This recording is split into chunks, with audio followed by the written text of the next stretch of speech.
No! Oh? Thankfully not. Yeah, could definitely be the Akali.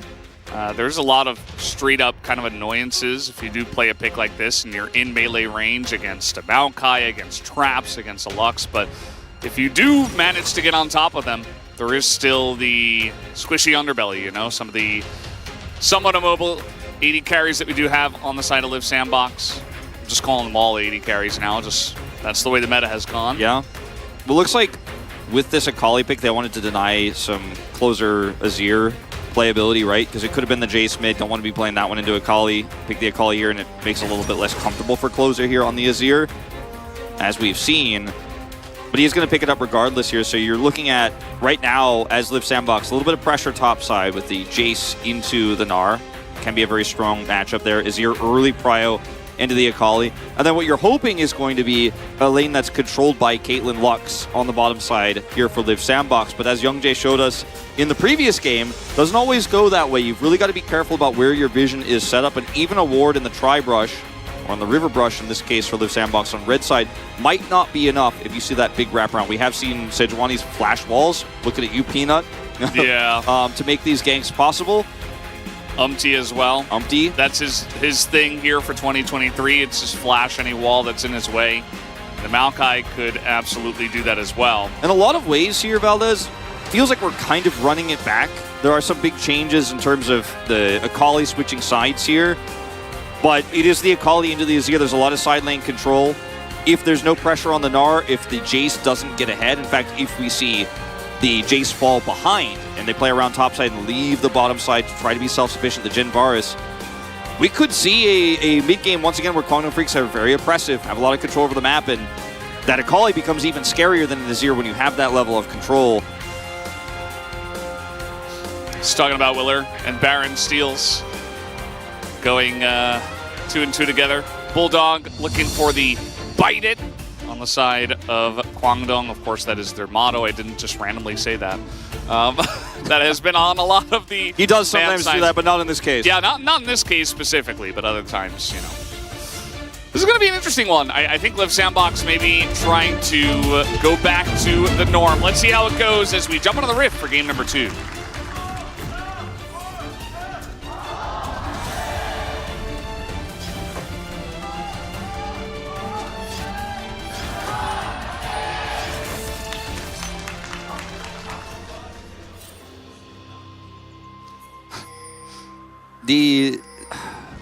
Scary times. Don't walk into that.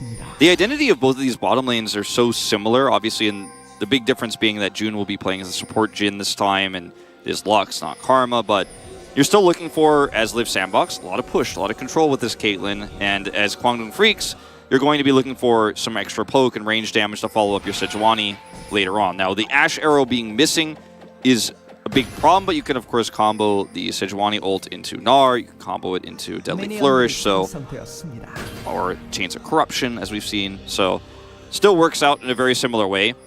Both of these teams kind of having similar identities in that regard, but changes in the mid lane, changes in the top side, and I think it's going to be another one of those games where if Kongdong get oppressive vision, it gets very difficult because of this Akali pick this time around. Yeah, we saw Closer struggling in the last one. I think the Maokai, you know, it did receive some small nerfs on this patch. Also a Demonic Embrace nerf. I don't think that's going to matter at all. We talked about this right at the top of the show, about how his kit in this jungle meta is just really, really strong and what it does provide. And, you know, no Ashe in this game, but Maokai does provide a lot of vision control from the jungle with this pick, and he does still a lot of damage, even though there were some slight nerfs, and also has some great gank pressure as well. So wouldn't be surprised to see another bot-focused game here, especially with the amount of harass that both of these bot laners can put in. And the poke and the siege that Live Sandbox's comp has is so protected by the Maokai, even in the later parts of the game. You can just siege up a turret, say that's mine, there's nothing to do about it. If you want to try to come and collapse a flank, Maokai is there to stop you. As really nice ward placement here. Youngjae will be spotted, so that's a little bit of extra information to Willer. As this lane is, in the early parts of it, we do see the Comet and Dark Harvest, actually, for Jhin.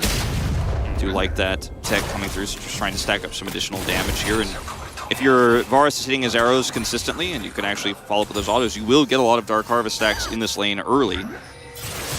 And this is actually very oppressive so far. Almost makes you wonder, you know, if this Caitlyn Lux should have been another wave clearing support, because the Caitlyn synergy with Lux is based upon the reveals you can get with Lux, the extra damage you can do at range, but mostly the trap synergy with the binding, but isn't going to offer you the same sort of wave clear as a Mantra Q or what a Soraka can give you. So you can see some problems here in the early levels. Yeah, it's part of why we see a lot of, you know, lane summoners, maybe part of the reason why we even saw Envy take heal in the last game. Not saying it was a good idea, but so much of the bottom lane nowadays relies on, you know, level 1, level 2 trades and the ability to, you know, get position in the lane and get that priority just because you're able to take very early trades and start pushing into your opponents. And this time he did go cleanse. No Ashe in this game, but still, you know, Chains of Corruption, still the Jhin exists alongside the Sejuani, so definitely the right call in game number 2 at least. Yeah. No barrier needed in this lane, as it is mostly about the burst damage from the Varus in this case with his cooldowns, and not going to be trading too aggressively against Jhin support unless something goes very wrong. So, pretty calm, chill early game here. No kill pressure as the back timing for Taeyun and June gets really messed up here and interrupted, so they're actually now kind of defending under turrets, so the tables have turned a little bit down there on the bottom side, but taking a peek at this lane because you can see the Jace does have a lot of power here in the early parts of this matchup, but Dude has been laning it well. Yeah, it was pretty interesting to see so much priority on the Gnar in this game. Not in the draft, but in the bans. Yeah. You know, the Sylas early, the Aurelia next in the second phase, and then just kind of saying, okay, well, they already banned Cassante, as we do have a big trade in mid. Closer getting pretty close to the kill. Speaking of which, Dudu looking for his own kill. Feels like maybe he could have flashed in and tried to force that, but immediate retribution would come through if he did not get the kill, which it looks like he was just barely off. Notice the triangle of 3 wards in the top of the map here for Kwangdong Freaks. One in the brush below top lane, one in the river, of course, the scuttle control there, and then the one next to Raptors that was placed deep early on. So there were insta-pings on Willer when he decided to go topside there, and I think Bertle was trying to aggressively set up some trading so maybe they could grab a kill early with this Jace pick, trying to make this prio worth it for the Gnar early, and now he's going to try to push this wave, or let this wave push in so it's an awkward spot for the Gnar. But I think Dudu has handled this very well with that aggressive setup of vision there. It's very difficult for Willer to actually come over here and make an impact without being seen, especially with the prio that Akali now has mid. So he's heading bottom side here. And we'll see if he can make the same impact this game as he did the last. Youngjae is here, and they have that ward just now expiring. Yeah. I think both junglers just assuming, you know, that vision obviously going to help out a lot, as you mentioned. Willer is down a level. Looks like he is down almost a full camp and is now going head-to-head with Youngjae. And because of the wave state, Kyle and MD are totally safe. Although it does look like, with a little bit of a push in mid, perhaps they want to go for an early Drake, or at least some early pressure into the enemy jungle. I think this is wise. Okay, they're going to Twisted Advances. Now they're trying to get the damage onto a Sejuani. That's not what you want to see, as Youngjae is just dead. Bulldog is going in 1v4. Yeah, that was... That was very forced, let's say, and a really nice punish. Extremely forced. A really nice punish from Liv Sandbox, and you know you have a lot of resistances to break through on this Aftershock Sejuani, but still, when you have this amount of locked up CC onto this one single target, no one else is there. Bulldog is a level 6 Akali, so there isn't a lot of long-term damage in that fight. It's more burst in this case. You feel really good about catching the Sejuani there, even though she's a level up on your Maokai. I think that's part of why Youngjae and crew felt really comfortable, because they've been tracking this Maokai very well. Like, okay, we have the advantage here. We have a little bit of push in bottom side. Let's force this fight. But it's a little bit disjointed. Akali's very late to show up, and you need a lot more follow-up damage, or just follow-up damage in general, if you're going to make that happen. Bulldog looking for the 1v1. Closer getting pretty low. At least wants to get the flash out. Turret shot taken, and the flash in from Youngjae not going to amount to a kill. They will push Closer out, but definitely we're looking for a little bit more there as Taehoon is getting low. No level 6 for either of the Live Sandbox bottom laners, though. Yep. Now clearing these wards and risky place to back here. We'll get away with it. Wow. That's the kind of choice you can make that will save you some time but could potentially lose you the game. Yeah. And we'll get away with it. That is a choice you can make, is what I thought you were going to say, Wolf. Both, I think, are correct. June is struggling to just even stay in the lane, as it seems like they know this is happening. Willer is going to spot it anyway. Level 6 advantage, but no Jace. Give it away. Yeah, there's no Jace here. He backed. He has no TP. So Birdall can't come over here and contest. I think if Birdall is even a little bit further up in the lane, you just ult there and try to actually steal that one away. Good timing from Young Jae. I think this is going to be the exchange here with Sejuani. Look at where June is in this fight without any support. Closer's keeping Bulldog out and can, of course, dash over the wall. Bulldog isn't going to be able to stop that Emperor's Divide from coming through. So Young Jae just really pushing the envelope very far without having any support from his team. And June ready to help set that scenario up, but they don't have 6 yet. Yeah, Taehoon wasn't there. You're in the enemy jungle, so the mid laner of Live Sandbox can get there before the mid laner of Kwangdong Freaks. Just a mistake, you know. I don't think that was very much a big trade, or a big play, rather, for the side of Kwangdong. I think Live Sandbox were able to easily capitalize on that one. Yeah, just good, quick punish, you know. Closer with the dash over the wall, sets up the Emperor's Divide. They have the light binding, etc. So, not respecting the CC. Sometimes these mistakes do get made. Sometimes there's a little bit of a disjointed call on an objective like this, especially the rosters this young. Are they actually going to try to come in here? You see Young Jae is seeing whether or not he's got an angle for a steal, but he's not going to force that. Just the first Drake. Live Sandbox get that in trade for the Rift Herald that they did give away because they weren't able to fight on the top side again. No Jace. Nope. Teleport for both of these top laners coming up fairly soon. And, you know, not going to be forcing anything on these early Drake. The Herald going over to Young Jae is nice, but he has to find a place to utilize it here. And with this Drake going over uncontested, he won't be able to use it for the second of the game here. So finding a place to use it is probably going to be a kill setup required here in one of these lanes because, you know, mid lane you have a little bit of prio, but it's Nazir who has ult backup. Top side, it's Gnar who's falling behind this Jace pick. So the Rift Herald being taken really not too significant at this point in time. Young Jae is really trying to fish for an angle here. If he gets his, you know, ult off here and sets up a play, he doesn't have flash, maybe you could find it.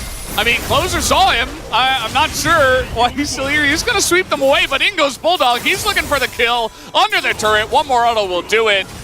Closer, you know, maybe just thinking he would have enough to get away, but it was certainly not enough.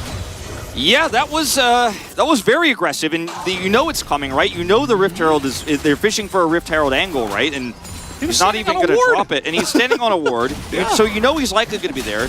You have a ward set up, you see it coming, and you don't respect it. And he has ult, so he feels pretty immortal here, right? I mean, this is about as transparent as it gets, and he has the ability to dash back here. So first, ults, handles it very well, uses his dash. Well, there's just too much damage on this call stage. Bulldog almost cancels 1 too many autos, and that was a very scary moment, but still a very well-coordinated drop there of the Sejuani. They do not actually commit the Herald despite that because the Akali takes so much damage. So on one hand, mission accomplished, got a kill with greedy Closer, but still not getting any of that plate gold from this Herald that you really wanted. Yeah. Young Jae is going to have to drop it somewhere very quickly.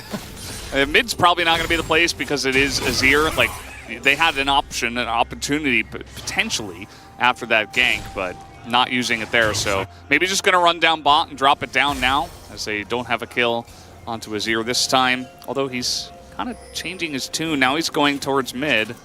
So maybe just going to force drop it in mid. Like I said, the timing of this for Drake is horrible. You know, you're not going to be able to use it to just say, well, it's not going to get that much value for us, but we can just push this for Drake advantage. Because it's taken at such an awkward timing here. He's just going to drop it here. Still no flash for Closer. And the jungler of Live Sandbox, as we can see, Willer, is down in the bottom lane as Taehoon's got cleanse, so he stands in front of that, keeps them both safe. And actually, Willer has to flash away from that one. So now no flash on the Live Sandbox jungler. The Rift Herald was dropped mid with, you know, Willer not being able to support there. And it feels like Kwangdong are slowly clawing their way back in this one, and Young Jae just cannot miss these ultimates. Yep, cleanse down for Envy now. He's just surfing between mid and pot right now. I think part of this for Live Sandbox was just a misidentification of where Youngjae is going to go. Kind of feeling like, okay, he could be bottom here, but let's try to set up a gank. And if we force a fight here and don't overcommit, maybe they'll just have to drop the Herald awkwardly. They know it's timing out. And then they commit while they're wondering where he is. And then suddenly you see the flash there from Willer because he's like, wait, did we go too far? Did we mess this up? We don't have enough follow-up damage just yet. And unfortunately for him, you know, he wasn't really in much danger there, but I guess scared he's going to get rooted, right? There's so many things that can lock him down. They do overcommit without full information here, and Rift Herald does just crash through into mid. I would like to see how much vision they have of where Willer is, or rather where Youngjae is at that time. If we watch the replay, we'll take a closer look. But either way, you know, this it does feel like a clawback, as you say, from Kwangdong Freaks in this game a little bit. So many threats that need to be respected, and we are getting to the point where Asvarus is going to be strong in mid-game fights. And Caitlyn definitely needs a lot of support to actually do well in the mid-game when she's in this little bit of a trough here. Second play picked up by Bertle. You know, Bertle essentially went for the blind Jace, perhaps assuming it was going to be Gnar, and it was. The Jace, very good, just blinds, just because he's able to survive very well in the lane, even though Renekton was banned. Renekton probably would have been the best in terms of just blind, survivable, kind of steady top laner. Yeah. Bertle's getting a pretty nice little lead up in the top side. Could have been flexed as well, you know, so it was a really easy pickup there, and then they trusted him with it when the Gnar came through. Really easy red side control that you have in the draft. As you can see, the plate gold here, you know, pretty significant advantage to Kwangdong right now. Youngjae spotted.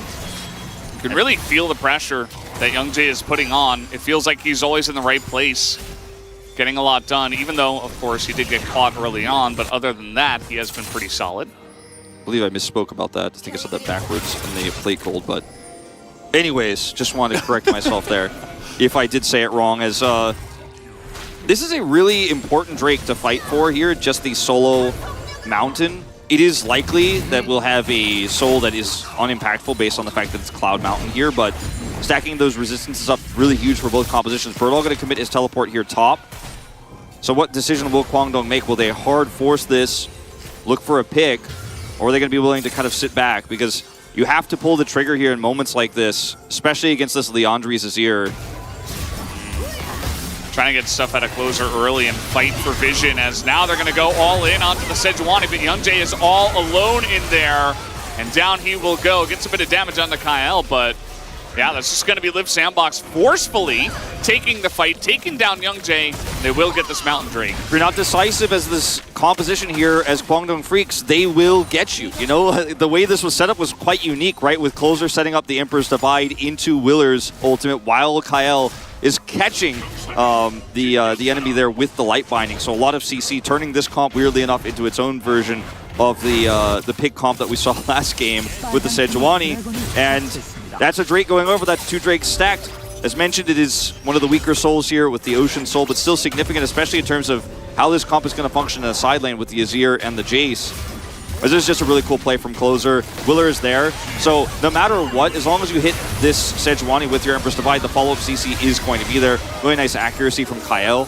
Yeah. Mid-air hits the binding. I think that Youngjae had flash in that play, but maybe assumed that he should be fine. You know, they didn't have full vision of exactly where everybody on the side of Live Sandbox was. So he's like, okay, you know, this is coming through somewhat unexpected, you know, for Azir solo ult onto a Sejuani as well. So. Yeah, that was the beauty of it. It was just super decisive from Live Sandbox. You know, they were so well set up for it, and he just pulls the trigger.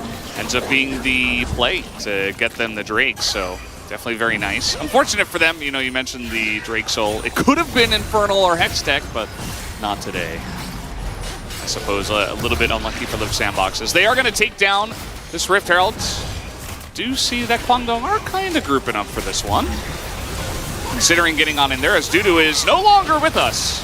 Down he will go, and Bertle just gets a free solo kill, essentially. Very nicely done, as Dudu, not respecting that, did not even flash. Closer has flash and ult too, and he was actually setting up potentially a trap there on the other side of the fight. This is just extremely one-sided here. And this is the kind of decisive play we've seen from Live Sandbox in the mid-game all season long, where You just see an angle, you go for it, you call it out. In this case, Birdall sees a Gnar trying to set up for the flank there with Narbar coming online. But he's mini Gnar, he takes him out, he's deleted. And then the rest of the comp is funneling into the river with this Flash Azir with the Emperor's Divide. So Quantum Freaks can't turn and punish. And they win on both sides here. Grab that Rift Herald, push that turret down. Going to be looking like a whole turret here top side here for Birdall because Jace just presses W and says thanks for 600. Even going to pick up a Grump for his troubles here. Wow. And this is a ton of money now into Grump. These carries. The solo laners have tons of money now. You have the Eclipse here early for Jace. You do have the Leandries early, but now just so much money picked up with it. And this is the decisive call. Dudu actually has no Narbar whatsoever. And the second he's seen like that, let's go in here. I thought he was maybe halfway there or something. They were trying to collapse. No, he has nothing. Yeah, and he just walks over a sapling. And that slows him down enough for Birdall to get a free full combo straight into the Gnar. No flash. Dudu trying to save it, trying to say, okay, well, we're going to need this for the fight. But instead, they just lose him instead. That means that it just goes over. It is the Rift Herald, the second Rift Herald they were fighting over. But as you mentioned, there's a lot of map control, a lot of gold on the map now that are picked up by the side of Live Sandbox. Yeah, the turret damage in mid. Pretty significant. If you take that out, you could set up for these next few Drake fights with the Sundis turret extremely well. So taking that damage as Quantum Freaks on mid turret, the damage alone is significant because it makes it more difficult to protect against this long range Caitlyn. You can see it's sitting it down at like 25% health right now. And this low state feels so advantageous for Live Sandbox. And are they gonna try to kill Birdall? Harry? No. Okay. Just getting worried there. June was like running down to the bottom side. The second they show like that, they're just going to push mid. Chains of Corruption come through. Nothing is hitting for the side of Kwangdong. Live Sandbox will respect it though. They're going to back away and just throw out a Maokai ultimate. A bunch of ultimates being thrown through. The laser into Youngjae's face doesn't really matter for him. He's got a Warmox, but take a look at what's happening. Meanwhile, Birdall's just getting free stuff down on the bottom side. Bulldog's like, maybe I can trade with you. Nope. No. The answer is no. You can't, actually. This is such a great macro play from Live Sandbox. You see Bulldog is down here. Birdall sees him, calls it out, knows they're potentially looking to flank there, set up for a kill onto the Jace. Then they just toss their ultimates in mid. The Chains of Corruption miss, and Live Sandbox's #1 goal is to get mid turret. So they use the Jace as kind of bait to pull them down, then use all their ultimates, just toss them in, guarantee mid turret. And when there's a big response from Kwangdong Freaks, they're a little bit indecisive, Birdall also gets bottom turret. So you get a 2-turret for basically nothing play here for Live Sandbox. And Kwangdong Freaks kind of dropping the ball and committing here, because their composition is so hard to play out from behind when you don't have that much vision control. And now we have that ability to set up in mid here with this third Drake coming online at Soul Point. And it is significant, right? It's not Chemtech Soul, but it's wow. And it's not Infernal, it's not Hextech, but it's certainly still going to be useful here for Live Sandbox, and they have enough control to look to set this one up. Yeah. See just how oppressive Maokai and Lux alone. It feels like Ashe Sejuani, but like not quite as good. In a different way, yeah. Perhaps a bit more damage? I don't know. Still has a lot of lockdown, and still a ton of vision control because of saplings and, of course, every single Lux ability. Birdall is so huge right now. If he hits Taeyun, that's like the end. Well, he missed. But they are very aggressively trying to fight over this one. Kwangdong are like, this is our Drake. They actually do have the Mega Gnar here. They're just trying to wait this Mega Gnar out with the Leandries and the Jace poke here. Well, it looks like Live Sandbox might just be a little bit late to the party as the ult comes in onto Willer, as now Mega Gnar in the front is just going to be burned down 100-0. That is a fed Jace and an Azir with Leandries. Yep. So he's just dead. This could be a Baron angle, because we are getting to the point where this damage is real. You got a Leandries Azir. Clear this vision real quick. You know that you got that pick onto Dudu. He has TP, but he's not going to have an R-bar, so just force this one down. You can win a fight here if you can turn, and you have the choke point control with Control Ward here. Caitlyn traps. Good luck, Kwangdong Freaks. Yeah, the zone control is insane, and they do flash away from the Emperor's Divide. I think the Live Sandbox could have just gone for this, but they're scared about the flip. They don't want Youngjae to steal it away again. That might actually be a good call. They don't know exactly where he is. They're trying to zone him away while also hitting the Baron. Definitely a risky call as now Envy's over the wall. He's so low as now they're in the pit. They get on in there and Maokai's going to be the one that takes the Baron. So Live Sandbox thanking their lucky stars, I guess, as Willer will be forced to flash out of this one. Little bit of indecisiveness and greed here from Live Sandbox. I think the call to do the Baron is correct, but how it was handled was where things fell apart. Because like you said, there was a little bit of a, let's hold the Baron aggro, but also turn, but we don't have vision and we don't know where the Akali is. This fight here, a little bit slow on the trigger for Live Sandbox, waiting for that Narbar to tick down. They still burst him down. As things get a little bit awkward here, where Envy is on the Baron taking a little bit of extra damage, and then when this ult comes out, everybody's like, we can't drop the Baron aggro. They take so much more damage from the Baron, and then this Lux ultimate, its support Lux, isn't really going to hurt Bulldog. Envy goes over the wall here and is essentially elite. Youngjae's in the pit. Yeah, that was about as 50-50 as it gets. Yeah. And now this time, I don't want to call it wrong, it did look like Youngjae smited it a little bit ahead of time, down to 400, and then Willer got it. Not 100% sure, but it's what it looked like to me on second watch. A little bit of a potential for the Forest to kind of help steal that one away, too, in this type of draft of this composition. Yeah. As we've seen Gumayusi do on many occasions. This is where you have insane poke and a really long leash with the Maokai ultimate that Kwangdong Freaks have to respect. If they try to flank, if they try to actually collapse here, Maokai ult comes out. If you do nothing, here it comes. There's the Maokai ult. They do not commit to the dive as in goes Taeyun. Really trying to force this fight, actually. Just straight up. They are going to get a lot of damage in Envy as down goes the Caitlyn again. And Bertle is alone on the front line. He does insane amounts of damage, but they will shut him down. And Kwangdong almost catching them by surprise. Stop the push. At least Closer gets the turret in mid. The second the Maokai ultimate is no longer going to be blocking them out, they pull the trigger so fast and go so deep, and Envy is being greedy with how close he is pushing to that turret, because that's the objective, that's the goal, is to push that turret down. That's why they committed the Maokai ult, but he's picked, and there's no real front line in this composition outside of a Maokai who's not that tanky in this case. Let's look at this. Maokai ult comes out, blocked by Youngjae, and everybody has the opportunity here when the Chains of Corruption comes through to collapse in. Bertle pushed back, and then look at the follow-up stage. Sejuani ult. Jin's damage continues to be a problem as Jun is just like, I'm untouched, I'm completely safe, and it's 2 kills going over the side of Kwangdong Freaks. Turret defended, and you usually don't get those opportunities against a Maokai ult, but they were very decisive once that ult went down.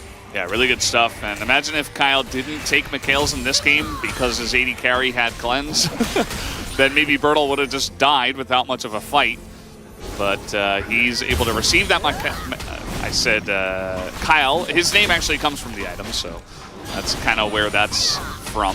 But yeah, just really good stuff. Mikhails, yeah. I was trying to say the player, and I said that. As insane vision control right now in the red jungle, in this red buff side of the blue team's jungle, I should say. Bulldog trying to stop Closer from pushing is actually a level down at the moment. This is really aggressive here from Live Sandbox. The Drake is spawning, but they don't have Soul Point, and Dudu's just left to his own devices here to potentially grab some bounty gold here on the top side. It's a trade of turrets, but the advantage definitely in terms of gold going to Kwangdong Freaks here. So no punish here whatsoever on this Gnar. Yeah. Kwangdong Freaks going to feel very good about the amount of gold they just picked up from this exchange, especially when you consider that this Drake isn't that impactful on its own alone. It's kind of crazy, you know, Kwangdong, they actually lost a lot to get the one Ocean Drake before. They lost Dudu, and then they eventually lost Baron. But now they can just kind of ignore it and wait for perhaps Taeyun, I mean, who is going lethality, so in terms of scaling, maybe just wait for Bulldog to really just get maybe a third item in this one, as they're going to try to pull this one out and prevent Youngjae from getting a steal. That was pretty close from the side of Jun. Ultimately, though, again, just a solo elemental. Soul Point acquired, but because of that last Drake going over, Live Sandbox here not in a position to really threaten any huge swing at this point. So Kwangdong grouped up, had an Akali flank angle, and they're like, no reason to commit any flashes or try to steal this. Let's just let it go. Let's try to play around topside vision here for the Baron that spawns at 75, because that's a real fight you can take. where you have, if you have vision, a lot of problems potentially for Azir, right? It could be picked off by the Akali, a lot of problems for the Lux and the Caitlyn who are trying to come over here and clear vision. This is the win condition you definitely want to play around here for Kwangdong Freaks, not forcing an awkward Drake, but actually just getting that deep vision, especially control vision around Baron. Going to back buy items and then group for this once more, try to push mid. And, you know, with no Azir turret set up here for closer right now in mid, like, they're not going to have perma-pry out here or anything like that. He's coming from top side. They will clear a lot of this vision, but this is probably going to be the moment where this game is decided. Almost 100% is this Baron. Yeah, very true. As Star Guardian and Akali, definitely a top-tier skin, you could say. Top tier. Top tier. Pick a top tier, he did. I wouldn't say S+, but, you know, maybe in the A tier. At least. Hey, A is a top tier. Yeah. It's not the toppest, but, you know, it's top. It is part of the top tier tiers. Yes. It is in the top tier of tiers. It's not B, that's for sure. No B. B is That's high tier, but it's not top tier. Is B high tier? I don't know. I mean, it's above C, I'd say so. Does that make it high tier? C is mid and then D is low, right? D is low. D is like, I don't know. Maybe D plus is okay, but D. Young Jay in a little bit of trouble as he is very tanky, but it doesn't matter. He's just going to get sweeped up again. Feels Closer. like I've seen this before. Yeah, Closer just hates this Sejuani, man. Yeah. You feel safe. You're like, well, they're not going to look for this because they'll lose a lot of utility in the team fight. Nope. No jungler, no steal available. And unfortunately for Kwangdong Freaks, they set up that vision. They went for a back timing. And then we're not in position for this at all. Had to fight through the choke point and just, that's it. Sejuani's deleted. Bulldog was off on the side. And it looks like my theory about what Kwangdong were trying to do with that vision was just a little bit off base. There was some potential there, but they just let this one go. Is watch where everyone on Kwangdong is when this happens. Because of that back, Live Sandbox group up here faster. And Akali is so far away from this. It almost looks like Bulldog is just like not trusting this is ever going to be a thing, or he wants them to slow it down so he can rush to a side because he's so far away that it doesn't matter. Yeah. Again, it's like, there's no way Closer just ults the Sejuani, right? Yeah. Young Jay has flash, he should be fine, right? Well, turns out if you get CC chained 100 to 0, it doesn't really matter what champion you are. He never got that Warmogs charging, you know? Yeah, just it wasn't out of combat. This is a very cheeky spot now for Bulldog. Is it going to be enough? He does have some pretty insane assassination potential. This is Meganar as well. They're looking for Closer, who just flashed, as now he's going to be dogpiled here on the bottom side. They will be able to get this Azir, as in goes Bertle, who just destroys the Varus and knocks Young Jay in, as Bertle says, nuh-uh, we are not losing this game, not like this.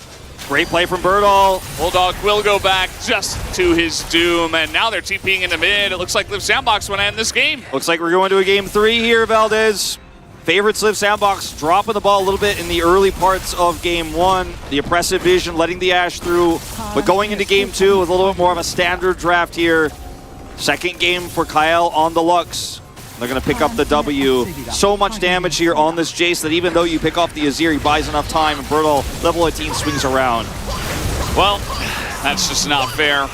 June just going to be 100-0'd as Willard just pressed a twisted advance button. Dudu might be able to take him down, and that he does. But the team that's taking down the Nexus is Live Sandbox. They will take game number 2. And we have a series on our hands. We're all tied up at 1 as Live Sandbox, maybe a little bit of sleep in game 1. Certainly we're able to turn it around big time.